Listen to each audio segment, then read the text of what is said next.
Sudah kelihatan? Sudah terlihat, Pak. Ya, sudah muncul, kelihatan di layar. Kalau saya play, apa dia ganti halamannya tidak? Berganti, Pak. Ya. Ya. Ini adalah kasih siaran dan siaran. Nah, yang namanya evaluasi kita di dalamnya itu terutama adalah menilai. Lebih tepatnya lagi kalau kita mengevaluasi sebenarnya membandingkan, ya, membandingkan antara fakta dan kriteria, fakta nyata, evidence, ya, evidence dan yang kriteria yang kita miliki. Nah, apa yang dibandingkan? Apa yang harus kita kumpulkan dan dengan apa kita membandingkannya kriterianya? Nah, kalau kita mengevaluasi sebuah siaran dan isinya, ya, misalnya pertama adalah kita mengevaluasi stasiun itu, ya, stasiun media siaran. Kemudian yang kedua kita mengevaluasi manajemennya dari media siaran. Yang ketiga kita mengevaluasi personelnya di dalam media siaran tersebut, ya. Kemudian kita juga mengevaluasi isi muatan siaran, mengevaluasi penyiarannya, ya, penyiarannya. Termasuk dalamnya isi kontennya, dan terakhir adalah mengevaluasi materinya yang untuk naskah siaran. Oke, nah dalam mengevaluasi sebuah stasiun media siaran, ini pada saat pertama kali ada program studi S2 komunikasi di IPB, kita mengangkat isu tentang perlunya ada Pusat Informasi Pembangunan (PIP) di Indonesia ini. Lebih spesifik lagi karena perhatian IPB ini kepada pertanian dan perdesaan, maka PIP-nya itu PIPP, Pusat Informasi Pembangunan Pertanian dan Perdesaan, ya, pedesaan lah, karena pertanian perdesaan. Sehingga konsep yang pernah kita angkat ini tetap kita bawa. Sehingga media siaran itu adalah salah satu institusi yang kita harapkan bisa bertindak sebagai pusat informasi pembangunan ini. Artinya apa yang dia siarkan itu membawa kemaslahatan bahwa bernilai guna untuk masyarakat kita.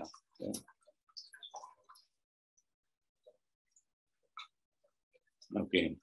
Nah, kemudian sekarang berkembang juga media-media online, media itu termasuk media sosial di dalamnya, itu juga masih relevan dengan konsep kita yang pernah kita kemukakan tentang PIP ini.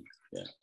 Jadi adanya program studi komunikasi, adanya mata kuliah komunikasi di IPB ini diharapkan bisa memberi warna terhadap media-media komunikasi. Contoh kecilnya saja, kalau kita membuka YouTube misalnya, ya, yang pertama keluar itu ya jangan tentang video-video Jepang, Korea, sehingga seperti itu. Ya. Kan laman awal itu begitu membuka YouTube misalnya kita menemukan cara beternak belut misalkan, ya. Atau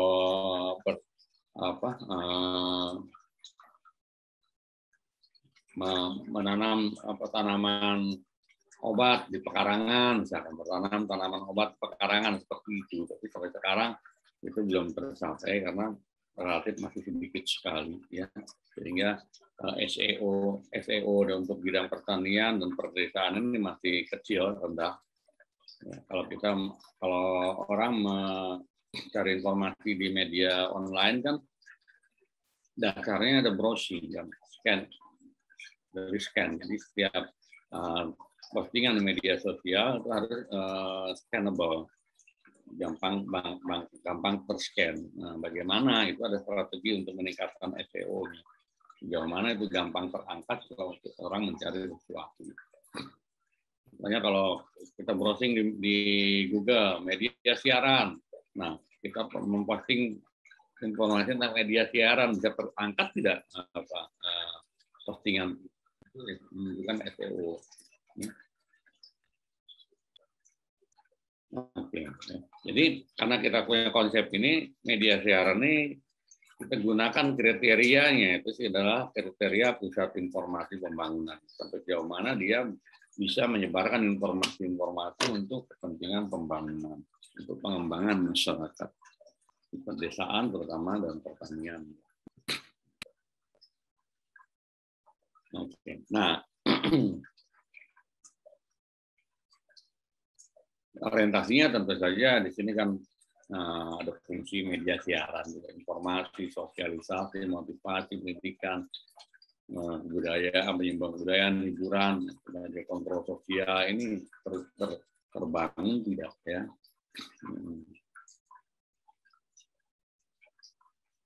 Kemudian juga sampai sejauh mana dia mampu menyampaikan informasi-informasi itu supaya bisa diterima dan tidak hanya diterima, dipahami dan dimanfaatkan oleh masyarakat. Ya, untuk melalui media siaran itu tidak hanya menyampaikan informasi-informasi seperti yang sifatnya ilmiah, itu, tetapi bagaimana ilmiah itu bisa diterima, dicerna dan diaplikasikan oleh masyarakat.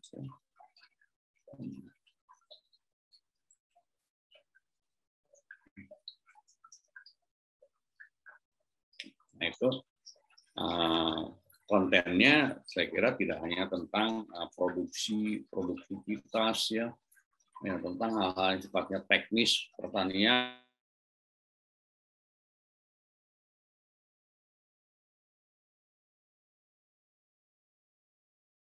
bagaimana mengembangkan jiwa bisnis kita, jadi aspek manusia.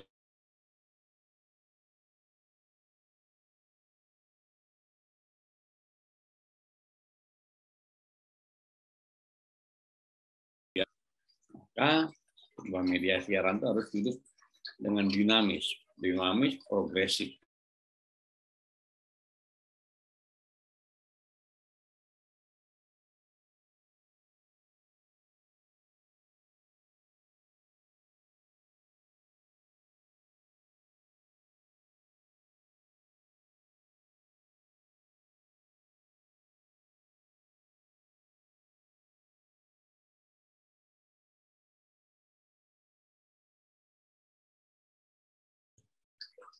Ya, saya terputus-putus begini ya.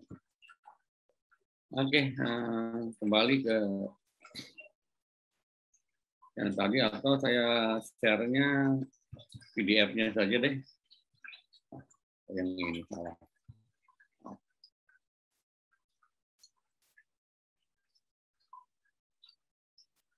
Oke, ini PDF-nya ya. Lebih ringan. Nah, ini lingkungan ini sebaiknya sebuah media siaran mampu beradaptasi secara progresif terhadap perubahan-perubahan yang terjadi dalam lingkungan ini, ya, dengan media, sosial, ekonomi, politik dan sebagainya. Nah, ada 4 unsur dalam sebuah media siaran sebagai pusat informasi pembangunan, ya. Pertama, stasiunnya itu sendiri, kemudian manajemennya yang dipersonifikasikan oleh manajer, bukan personifikasi ya, yang bisa ditunjukkan lah oleh bagaimana kemampuan manajernya, kemudian personel ya, kemudian program, ya, 4 hal. Ya. Fungsi manajer ya. Ini pertanyaan ini harus dipahami oleh manajer. Jadi kalau seorang manajer stasiun kita tanya ini bagaimana dia itu akan menggambarkan visi, misi dan arah program dia, ya. Kemana arahnya, ya. Kemudian bagaimana melakukannya, metodenya itu berarti apa yang hasilnya, outputnya, ya. Kemudian sumber dayanya apa dan bagaimana kita mengoptimalkan memanfaatkan sumber daya itu, berarti menyangkut perencanaan dan maksud bisa direncanakan ya, dan bagaimana pelaksanaannya ini efektif tidaknya.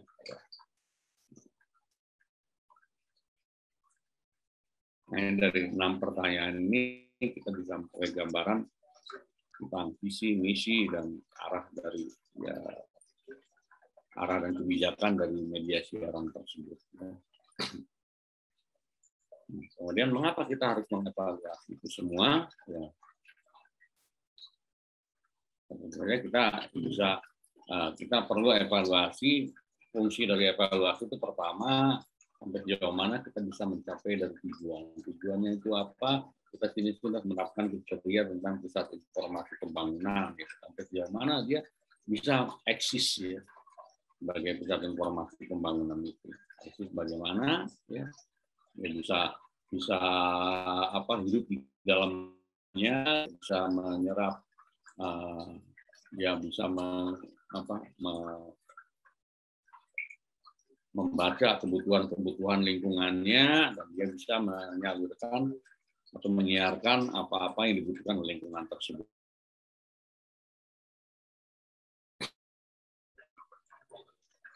Di sini ada fungsi media siaran sebagai pusat informasi pembangunan, informasi, sosialisasi.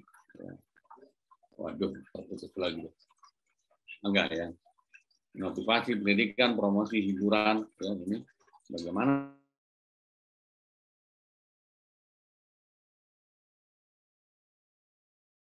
sarana, prasarana, informasi dan waktu. Kita sudah bahas sumber daya ini, ya, atau membahas tentang produksi. Ya.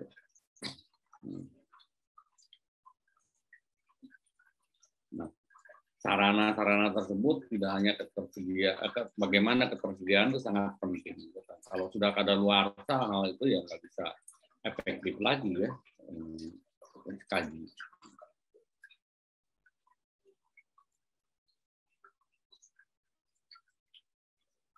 Nah, lebih perlu lagi, katakanlah lebih perlu lagi kalau misalkan media siaran tersebut sudah merupakan, karena ada perusahaan ya, perusahaannya itu sudah merupakan perusahaan publik, sudah go public. Ya. Artinya media siaran tersebut sudah dibiayai oleh masyarakat. Sampai sejauh mana dia menyelenggarakan organisasi dan operasional siarannya itu dalam memenuhi tuntutan masyarakat, dan hanya sekedar untuk mencari untung bagi pemiliknya. Ini banyak hal yang kita saksikan ya, semua orientasinya hanya kepada pendapatan saja. Banyak yang lupa bahwa media siaran itu sudah go public, ada saham-saham dari masyarakat juga, apalagi dia biayanya, sumber biaya utamanya itu dari iklan itu juga diperoleh dari perusahaan-perusahaan, dan perusahaan-perusahaan juga memperoleh dana dari konsumen, dari masyarakat. Jadi tanggung jawab terhadap masyarakat itu di sini penting. Ya.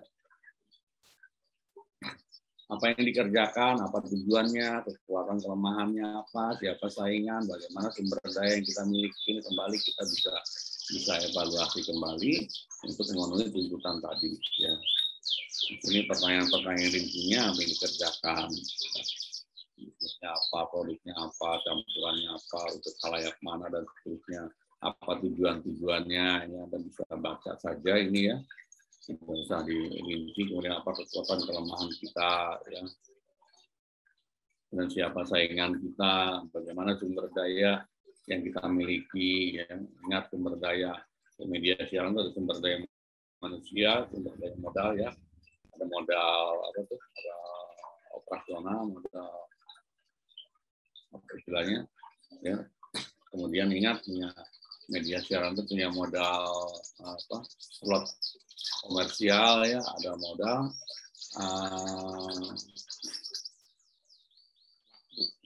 dan waktu siaran.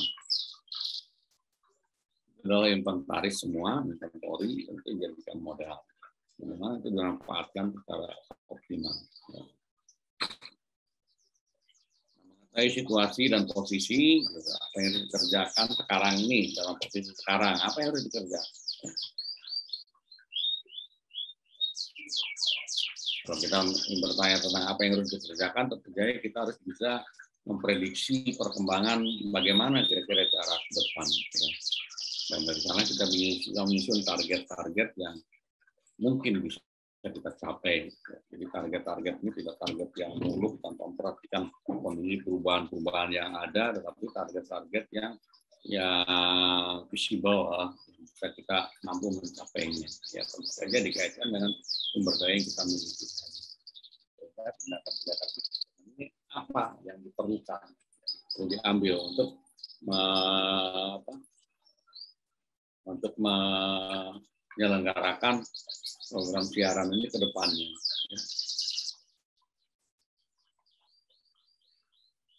Ini pertanyaan-pertanyaan ini sekira ini normatif ya, bisa cari jawaban. Baik, nah itulah tentang media siaran, stasiun media siaran. Kemudian yang kedua kita evaluasi manajemennya. Ya. Manajemen itu tentu saja bisa ditunjukkan tergambar dari manajer. Bagaimana kepemimpinannya, ya, kekuatan-kekuatannya, kelemahannya, kesetiaan, kualifikasi dia, dan lebih ini loyalitas. Pertanyaan ke-6 ini menyangkut loyalitas. Ya. Di mana saya ingin berada tahun depan, 5 tahun lagi. Jadi, kalau manajer yang mengelola sebuah media siaran itu hanya sebagai batu loncatan, dia targetnya sekian tahun lagi tidak di situ lagi, dia mengejar target yang lain. Selama dia berada di situ, apa yang bisa dia lakukan? Itu hal berkaitan dengan ini kepemimpinan. Ini pertanyaannya, dengan gaya kepemimpinannya, kekuatan kelemahannya. Ya.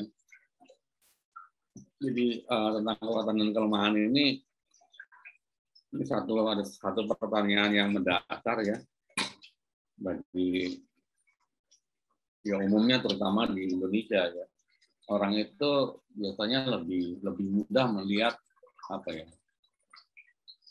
apa yang seharusnya ada dari kacamata dia.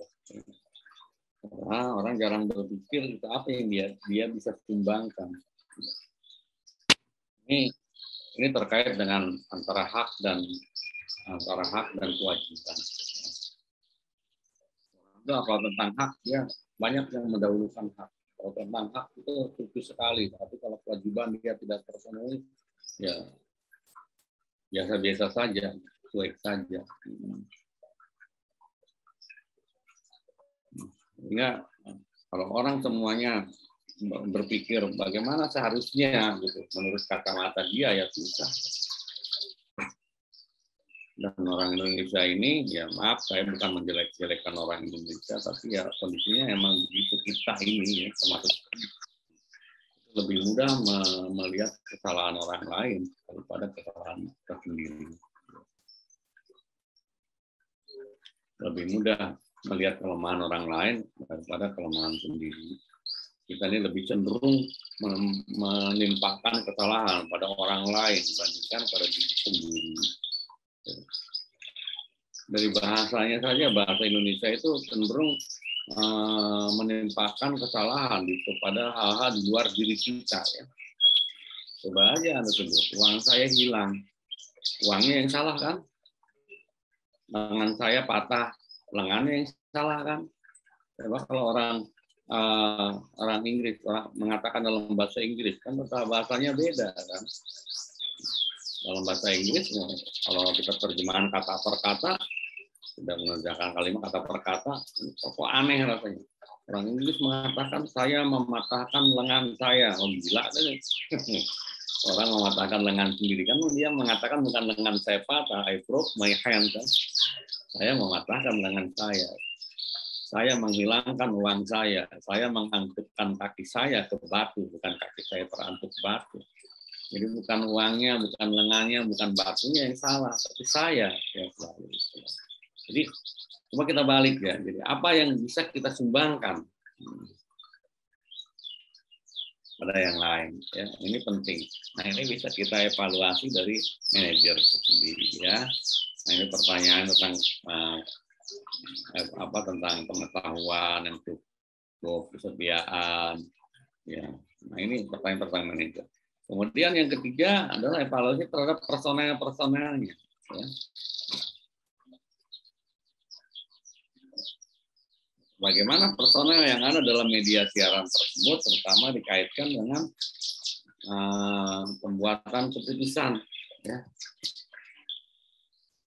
Kualifikasi mereka itu bagaimana setiap orang setiap saat dalam suatu organisasi pasti harus memutuskan, harus mengambil keputusan.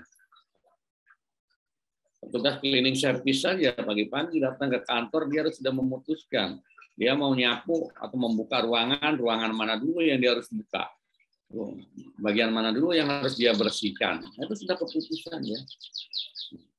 Kadang-kadang pertimbangan membuat keputusan ini ya untuk setiap orang beda-beda ya, kualitas orang memutuskan itu beda-beda.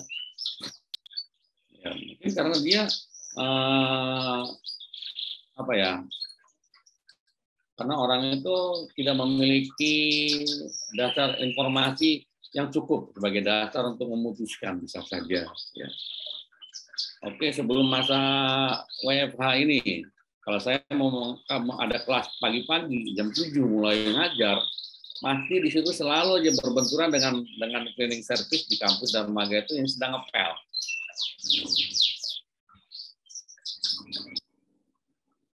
Kalau saya tanya kepada dia, Bibi misalkan ya, emang ngepelnya mulai jam berapa? Dari jam 6 tadi, Pak. Lah, kok baru di sini? Nah, itu dia salah memutuskan. Kan maksudnya kalau dia punya informasi yang cukup, ini contoh ilustrasi yang gampang saja ya. Kalau dia informasi yang cukup, dia tahu ruangan mana yang akan kuliah jam 7. Dia jam 6 itu yang didahulukan dibersihkannya. Malah ruangan yang tidak dipakai pada saat itu sudah dibersihkan duluan, yang mau dipakai jam 7 malah baru, sehingga pas dosen datang dia masih nyapu-nyapu, mahasiswa sudah pada di dalam, dia masih bersih, ngepel-ngepel. Nah itu saya. Nah untuk menunjang itu ya, ini seperti promosi, transfer, latihan, gaji itu ya, itu gaji ini penghargaan ya. Itu imbalan ekstrinsik yang penting untuk orang, walaupun namanya gaji itu kalau menurut teori motivasi Anda dari manajemen pasti tahu motivasi namanya gaji upah itu kalau kita analisis dengan teori Hertzberg misalkan ya teori higiene itu pasti selalu masuknya dalam aspek higiene dengan faktor higiene bukan faktor motivator. Mengapa? Karena tidak ada orang di dunia ini yang merasa gajinya cukup. Yang gajinya kecil kurang, yang gajinya besar pun rasanya masih kurang saja, ya kan? Saya pernah seorang kawan yang sama-sama lulusan IPB bekerja di Bakri atau holding Bakri company, gajinya 1 bulan dia 136 juta. Gede amat, pas-pasan aja mas kata dia benar-benar ada kelasnya. Dia bilang pas-pasan 136. Penasaran saya tanya, untuk apa saja pas-pasan? Ya bayangin aja, dia rumahnya di Ransamaya, nyicil tiap bulan udah berapa puluh juta cicilannya.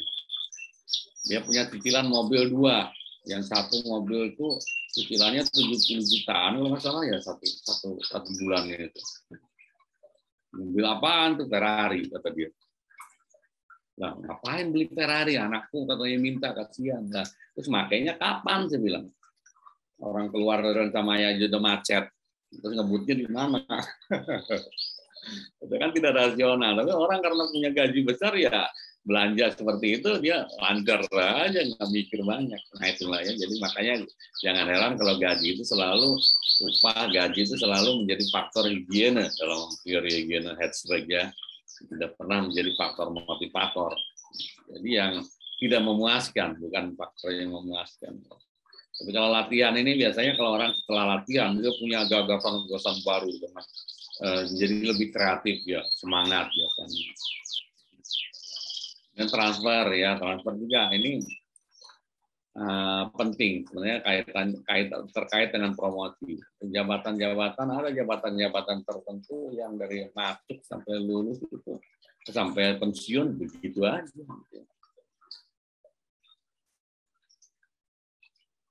Tidak ada promosi ke lebih tinggi. Lihat saja di PB ini ada beberapa orang pegawai yang pindah ke instansi lain, ada yang ke Pemda, ada yang ke mana begitu. Apa? Karena di PB ya itu untuk tenaga pendidikan kerjanya itu aja, hanya membantu penyelenggaraan pendidikan. Ada promosi jadi KTU cuma satu orang yang jadi KTU. Ini contoh saja ya.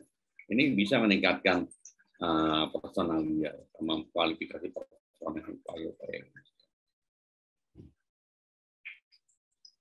Nah, tentu saja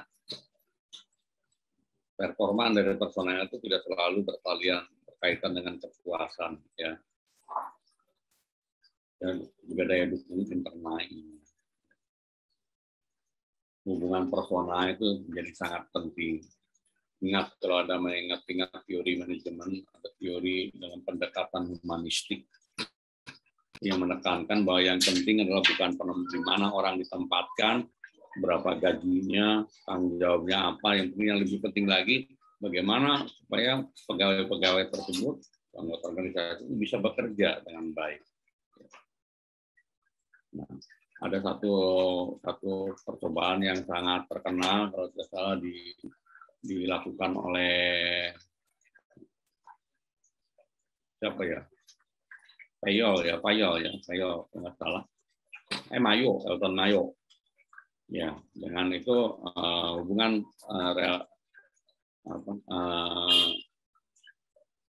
yang disebut teorinya social movement itu, ya. Jadi setiap orang itu dalam bekerja dia perlu berinteraksi dengan orang-orang lain ya, supaya lebih produktif. Dia melakukan pertemuan di satu ruangan, orang-orang bekerja. Pertama ruangan itu redup ya, hampir gelap. Kemudian ditingkatkan, semakin terang. Nah, sejalan dengan semakin terang, kelihatan orang-orang itu semakin produktif. Sampai terus terang, sampai terangnya yang normal gitu ya, produktif itu puncak. Ditambah lagi terang sampai menyilaukan, turun lagi tuh, sampai menyilaukan itu terendah. Dikurangi lagi dari menyilaukan, dikurangi lagi, naik lagi produktivitas sampai ke terang yang maksimal, yang optimal tadi. Dari terang optimal digelapkan lagi terus, semakin gelap turun lagi. Ya, jadi dari situ kesimpulannya bahwa tiap orang dalam bekerja itu perlu interaksi dengan orang-orang yang lain. Ya. Sehingga manajemen itu harus menstimulir untuk munculnya hal tersebut, ya. Diinduksi bagaimana orang itu harus berperilaku, bagaimana bekerja itu harus jelas, ya, reward juga harus transparan, harus adil dan sebagainya.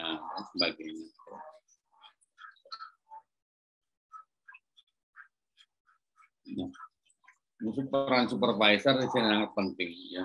Karena dalam mengevaluasi personel ini supervisor sangat berperan. Ada instansi-instansi tertentu, lembaga-lembaga tertentu yang menempatkan supervisor itu sebagai satu figur yang ditonjolkan lah. Karena saya pernah berkunjung ke PT sekarang ya, yang pabrik pesawat terbang di Bandung itu. Dulu namanya masih PT Nurtanio. Itu di bagian level bawah, itu setiap 10 orang pekerja ada satu supervisor. Dan supervisornya tidak boleh ikut mengerjakan, tidak boleh memberi contoh. Dia tugasnya hanya mengevaluasi saja. Jadi misalkan ada 10 orang yang pekerjaannya membuat baut pesawat. Baut itu sebelum ini harus dicek oleh supervisor. Yang oke kualitasnya lolos masuk, yang tidak oke langsung di akhir. Nah itu supervisor, banyak supervisor di sana, berbagai tingkat level supervisor. Ya. Nah ini memang sangat penting karena dia mereka lah yang paling tahu kondisi pegawai. Sehingga pada saat evaluasi ya supervisor ini lah yang bisa beri peran yang besar ya. Kemudian personel dalam sebuah media siaran itu ya ada personel untuk personel produksi ya. ada personel program siaran, program komersial, ya. Ada lagi personel program informasi. Itu juga evaluasinya akan berbeda ya. Program siaran tuh ya sebagai penyusun, pembuat siaran, sebagai penyiarnya itu juga personelnya. Kita sudah bahas ya masing-masing personel itu pada saat pemrograman. Siapa saja yang ada di situ. Nanti kualifikasinya minggu depan kita akan lihat satu persatu. Program komersial ada copywriter ya, penulis naskah, pembuat siaran, kemudian salesman. Salesman ini ya orang promosi dan sebagainya. Program informasi itu ada wartawan, ada tim reportase lah, kameramen dan reporter, ada editor. Nah, masing-masing ini punya tugas-tugas tertentu sehingga kualifikasi mereka juga penilaian terhadap kinerja mereka juga kriterianya akan berbeda antara satu bidang dengan bidang yang lain. Dia penting. Kemudian satu lagi selain produksi ada personel penunjang. Nah, penunjang ini bukan personel pokok, tetapi dia menunjang kelancaran dari pelaksanaan penyiaran media siaran tersebut. Ya. Tapi jasa teknis, administrasi, ya, itu adalah personal penunjang. Oke, kemudian yang keempat, evaluasi yang kita lakukan adalah evaluasi program siaran.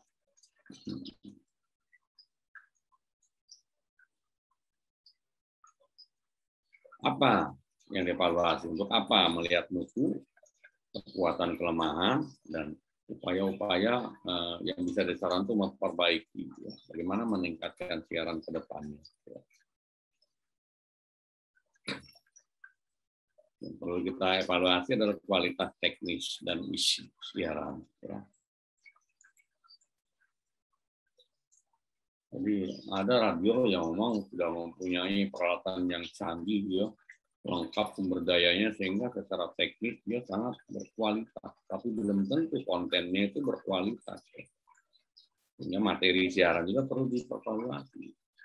Kadang radio yang siaran radio atau televisi yang peralatannya terbatas, tapi dia mampu menghasilkan program-program yang berkualitas. Ya. Ini sehingga keduanya ini harus ya seimbang. Untuk membuat program yang berkualitas, yang bagus, kita perlu sumber daya yang memadai. Ya. Tapi sebaliknya sumber daya yang berlimpah juga belum tentu kita bisa menghasilkan program yang berkualitas. Teknis, misalnya teknis ya. Juga tergantung pada SDM tadi. Ya. Siaran jelas kalau bisa diterima penting. Ya. Kemudian sampai sejauh mana manfaatnya. Penyajian siaran, variasinya, teknis pendekatannya, mutu gambar untuk televisi, ya, mutu suara untuk radio, artinya mutu penerimaan siaran oleh halayaknya seperti apa. Ya. Ini perpustakaan, ingat saya sudah banyak menyinggung namanya library itu untuk media siaran berbeda dengan lembaga lain seperti lembaga pendidikan. Di kita ini perpustakaan ya bahan-bahan rujukan di situ. Kalau perpustakaan yang media siaran banyak berisi yaitu inventaris apa tuh istilahnya, salah satu inventaris ya, materi siaran ya. Sehingga kalau ada produksi program tertentu untuk materi-materi yang ada di perpustakaan, dia tidak usah membuat yang baru, bisa memanfaatkan yang ada, terutama untuk efek-efek tertentu, efek suara, efek gambar, dan sebagainya itu ada disediakan di sana, ya. Untuk latar belakang dan sebagainya itu banyak. Nah, untuk siaran ini ya, tentang program ini, sekarang ini kan banyak media siaran juga menerbitkan media online.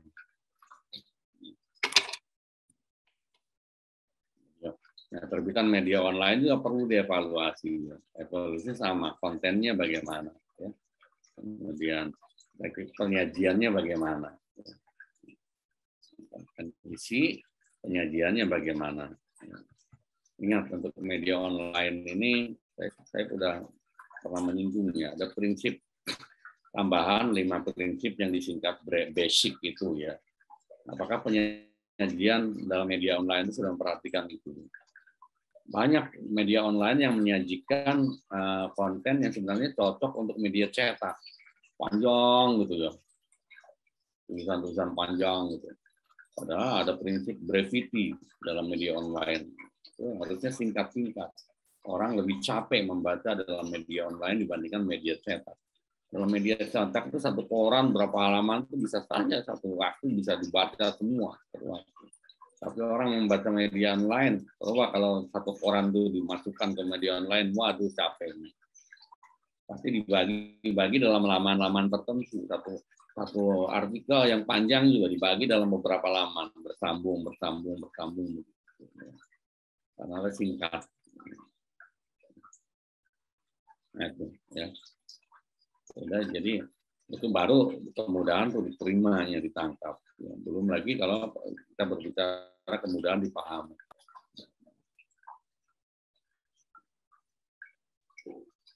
Dan terakhir adalah bagaimana kita mengevaluasi naskah. Ya. Naskah itu ingat, naskah itu ada 3 ya. Untuk siaran radio, televisi saya kira 3. Ada sinopsis, ada treatment, dan ada skrip lengkap ya. Jadi bagaimana ceritanya, skripnya, bagaimana treatmentnya sudah dimasukkan di situ tidak, gitu. Sudah jelas tidak. Kalau perlu sound effect di situ sudah disantumkan apa sound effect-nya. Kalau ada musik di situ, suaranya bagaimana, apa masuk langsung keras atau dari pelan sampai ke kekerasan tertentu, ya fade in, fade out dan sebagainya. Untuk gambar, apakah ada zoom in, zoom out, ya ada gambar yang medium shot, ada long shot, wide, ya, ada close up, itu penjelasan teknis seperti itu kode-kodenya sudah tidak di naskah. Jadi artinya kita evaluasi suatu naskah itu sudah siap diproduksi tidak. Yang namanya naskah berarti orang itu siapapun yang ngerti tentang naskah dan tentang produksi program siaran, orang langsung tahu, ya, sudah langsung bisa memproduksi itu. Itu saja kriterianya, ya. Termasuk di dalamnya bahasa juga. Ingat, bahasanya itu harus menggunakan bahasa untuk didengar, ya, bukan untuk dilihat. Baik.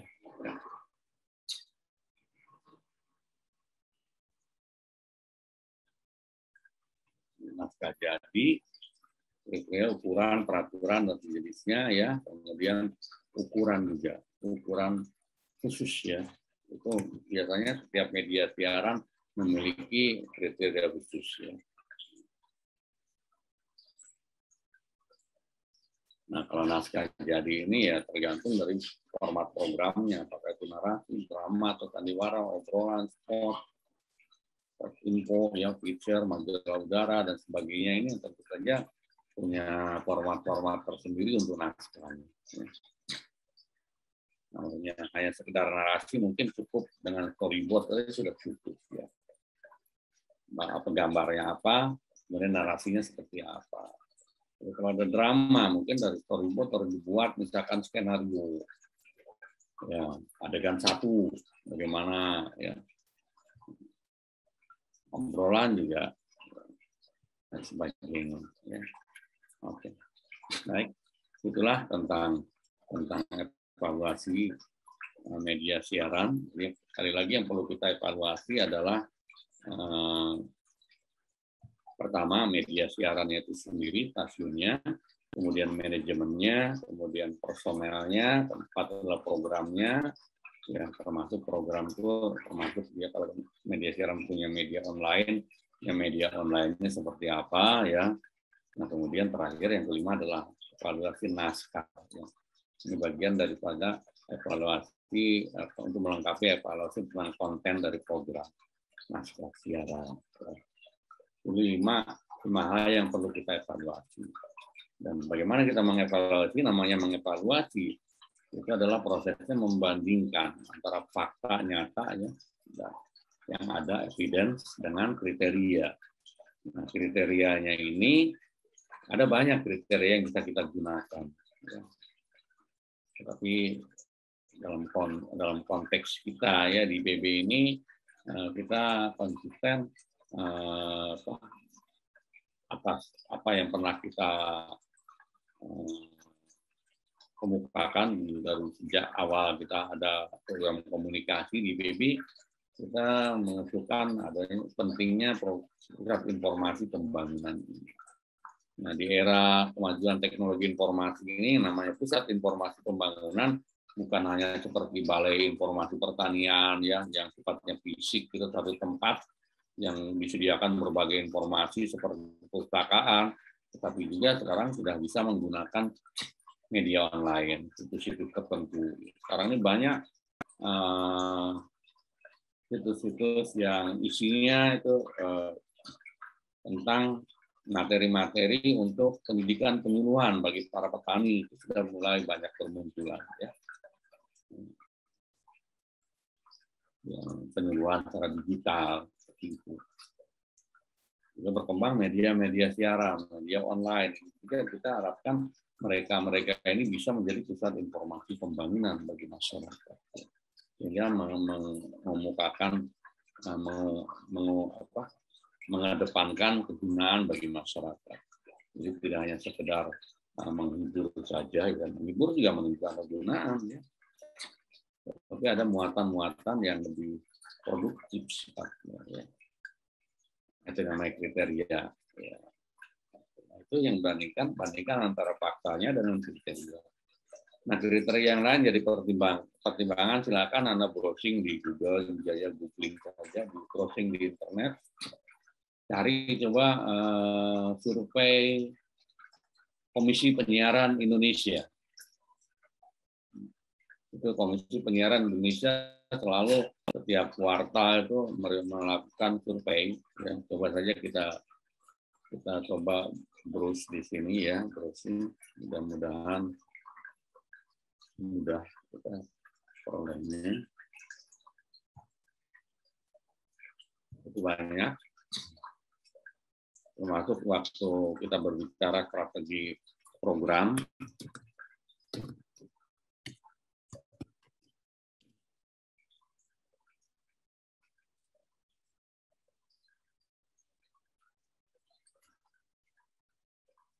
Oke, saya share ya. Kelihatan ya, kita googling saja udah ada di sini tuh. Survei Indeks Kualitas Program Siaran Televisi dari Komisi Penyiaran Indonesia. Kalau kita klik di sini, maaf nih, internet saya memang sedang ngomong. Kalau kita kurangi.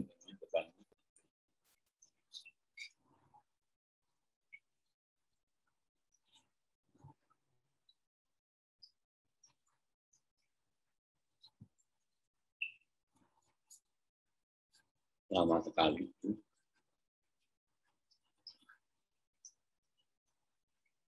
Tahun 2015, 2016, 2017 kok nggak ada ya. 2018, 2019 ya, ini yang terbaru.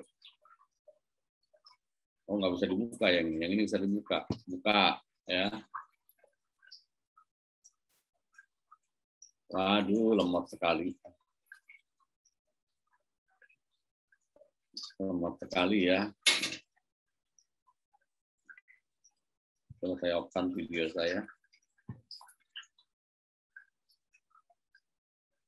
Sama lemot sekali.